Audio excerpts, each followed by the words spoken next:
Lord Christopher Monckton, former science advisor to Prime Minister Margaret Thatcher, expert on this issue. They're frightened to take you on, generally. Al Gore, will he debate you? He won't. We advertised right across America for months in all the major newspapers saying, come on, Al, baby, I'm waiting.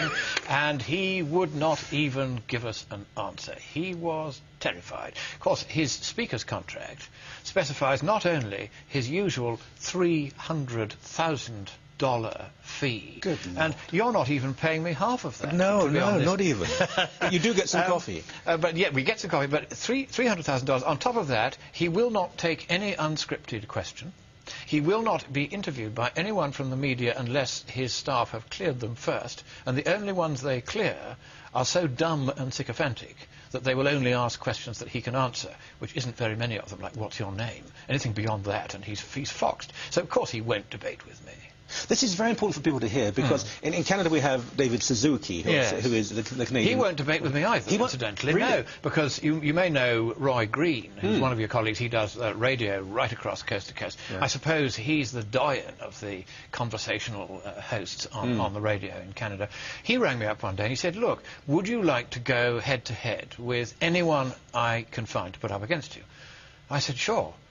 He said, most people at this point start laying down preconditions. I said, no, I don't mind. You know, this is a matter which is a perfectly straightforward scientific and economic matter. I've boned up on it. I know most of the main points. I'm very happy to debate with absolutely anyone.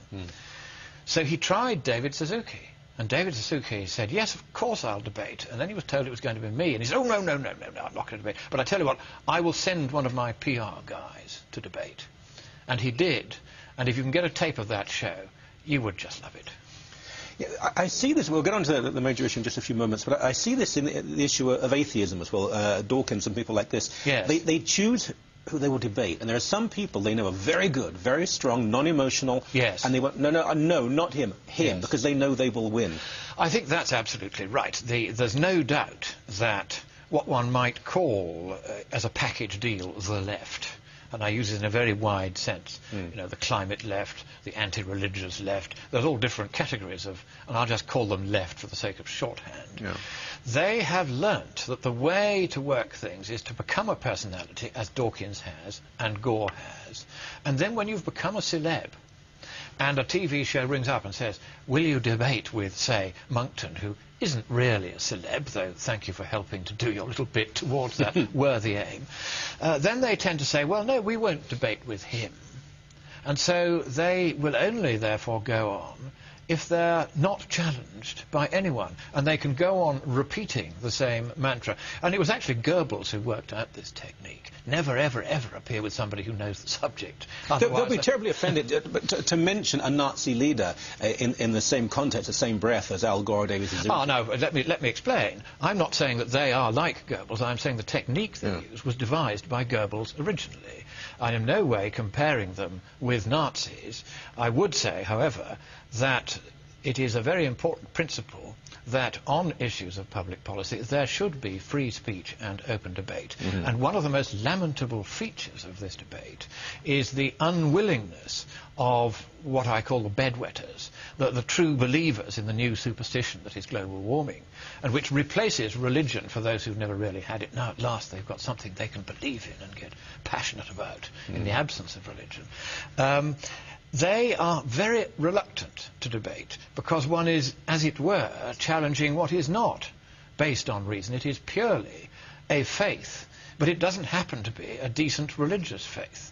It's just dopey, but they're terrified of meeting somebody who knows the science, knows the economics, and can say, sorry, but the emperor really has no clothes. It doesn't matter how many scientists or bureaucrats or politicians you line up, and they swear blind because it's profitable or congenial or expedient, or it speaks to a political faction with which they align themselves that this is true. In the end, truth alone is worthy of our entire devotion, and the global warming scare, fundamentally, is not true. Now that's sort of context here.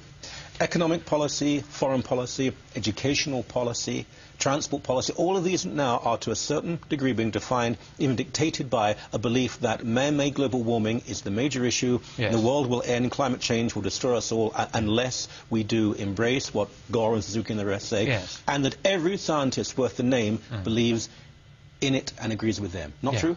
Not true at all.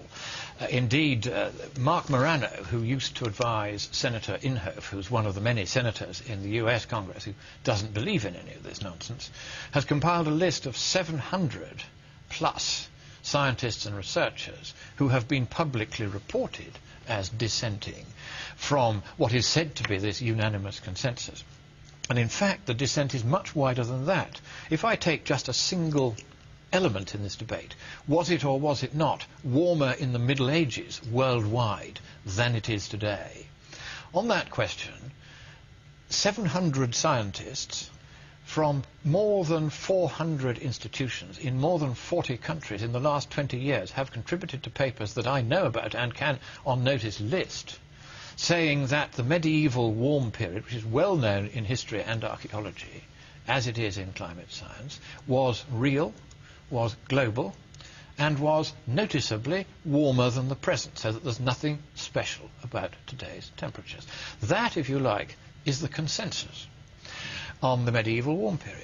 That's just one area of the science that I've just picked out to illustrate that on that one subject, the supposed official view, which is that they've abolished the medieval warm period, is not the consensus. There's a handful of scientists only who have contributed to papers, all of them based on bogus computer models, which has been the devil in this debate, saying that the medieval warm period wasn't real. All of them were relatives and friends and co-authors of the people who wrote the original paper trying to pretend there wasn't a medieval warm period. And so, if you like, the scientific community has become, at least in part, corrupted by the desire to get alongside the sources of funding. And these days, 99% of all science is funded by you and me, the taxpayer, via governments. And therefore, if you want these days to investigate the strange habits of the lesser spotted talk show host, let us say, as a category, and I apply for a grant, from an anthropology department to put you under a microscope and have a really good look at what makes you tick, I won't get the grant unless I add the magic voodoo words in the context of global warming. Mm-hmm. And then immediately they'll be throwing millions, if not even billions, at me to do this. So there's an enormous funding bias in science caused by the fact that science is what we economists call a monopsony. There's only one paying customer, and that's the taxpayer via governments. And that colours science in numerous rather depressing ways, not least on the global warming issue, where governments have now largely decided that for reasons of their own political expediency and convenience and profit, they should seize upon this and go around saying global warming is the big issue, because it suddenly makes politicians feel important, because at last there's something they can really get their teeth into, and they can save us from ourselves by savage increases in taxation, wholesale closing down of industries they disapprove of, and also, of course, mindless regulation of what kind of car you can drive, what kind of fuel you can use, how often you can turn your lights on, and even in the UK and Europe, ludicrously now, what kind of light bulbs you can have. And they've told us we have to have a light bulb which, if you drop it, costs $3,000 and a specialist team to come out and clean it up because it's full of poisonous mercury gas, which can kill you if you breathe it in. And this is now the mandatory replacement for all the incandescent bulbs, which you can actually read by, whereas these ghastly fluorescent mercury things, they put out a light which is extremely uncomfortable on the eyes, and it's going to cause an even greater dumbing down of the population than has happened already. They won't be able to read at all.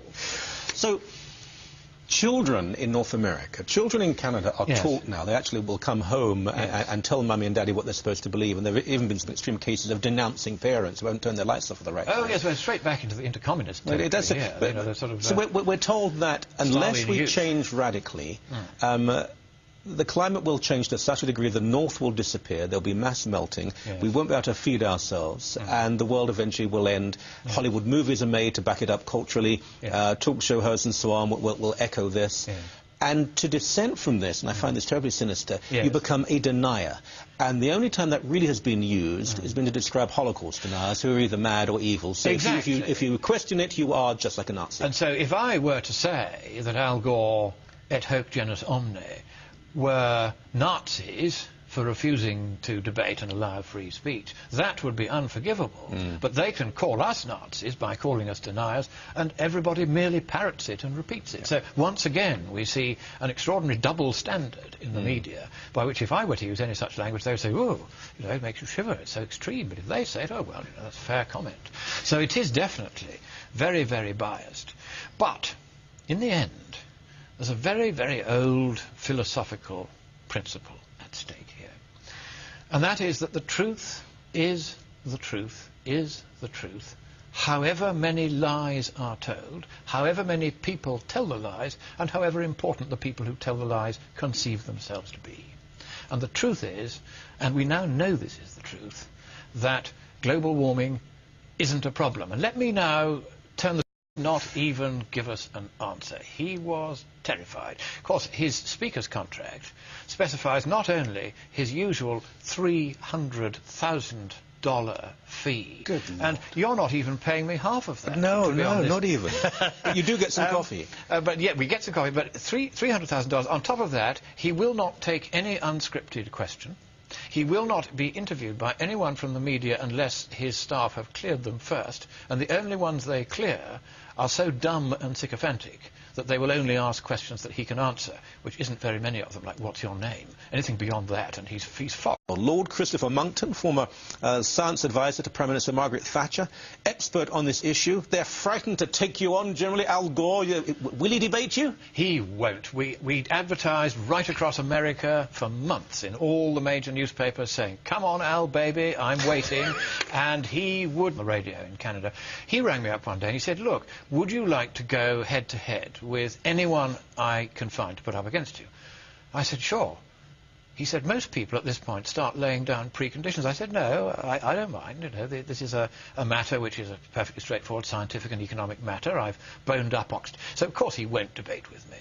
This is very important for people to hear, because in Canada we have David Suzuki, who is the Canadian... He won't debate with me either, incidentally. Really? No, because you may know Roy Green, who's one of your colleagues. He does radio right across coast to coast. Yeah. I suppose he's the doyen of the conversational hosts on